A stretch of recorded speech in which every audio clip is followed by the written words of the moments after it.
Hello, everyone. Coach Onawa here, and I am joining to share my top tip for cravings. I would say the first thing for me was to really understand and recognize that I could consciously explore cravings and know that I could start to interrupt some of those patterns, those strong pathways that I had. And so for me, that was really, really good information to know. And the number one way that I did this, and I continue to use this, is with curiosity. So with real, like that real genuine curiosity, where you're like, huh, okay, I see what I'm doing here, right? Seeing that actually often for me, I was feeling like kind of that under like maybe a low grade discomfort or unease, or maybe even a strong feeling of discomfort that I would experience related to those cravings.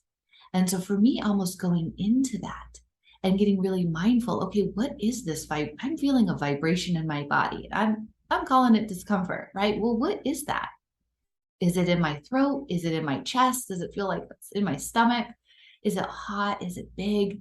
Right? Allowing myself to get curious about what that is in my body helped me to move into that curiosity without judgment, right? And just say, oh, okay, this is a vibration I'm feeling. That's okay. This is discomfort. I felt this one before, right? I had just spent so much of my life pushing that down and pushing it away that to go into it was very different for me.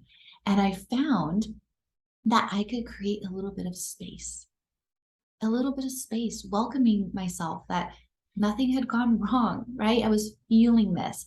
Could I stay really curious about that and start really even getting curious about my thoughts, right? We know we have some beliefs and some thoughts around alcohol.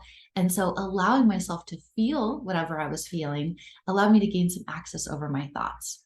And for me, I just continue to do this work in this mindful way of instead of pushing that away, oh no, this is not good. We have to get out of this. I did the opposite.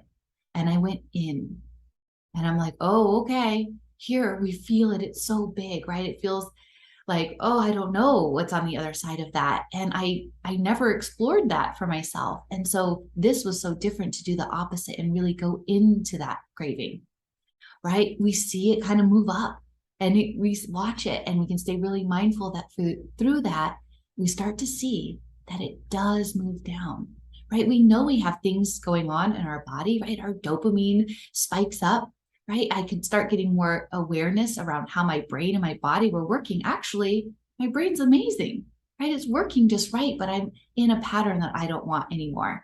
And so with that curiosity, I could start to use all that information about my brain to recognize as soon as it was kind of coming up, I know that it could start coming down too.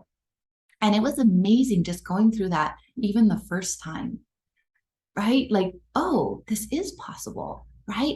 We know our brains have neural plasticity. We start to create new patterns. We're creating space. We're interrupting that. We're staying conscious. All of those, like I could use all of those amazing things about my brain now to stay curious about those cravings. And so recognizing that even one time made such an impact on me, knowing what was possible, and allowed me to create some more space for myself too, and start getting curious about what this feeling was in my body, what those thoughts were as well. So I invite you to give this a try. Maybe it feels opposite for you too, to really get curious, watch it move through, recognizing that our brains are so powerful and we can get it working for us in the direction that we want to go by consciously creating space, right? And interrupting some of these patterns. So I am really excited to hear. Let me know what your thoughts are, and really looking forward to working through this together. Thank you so much.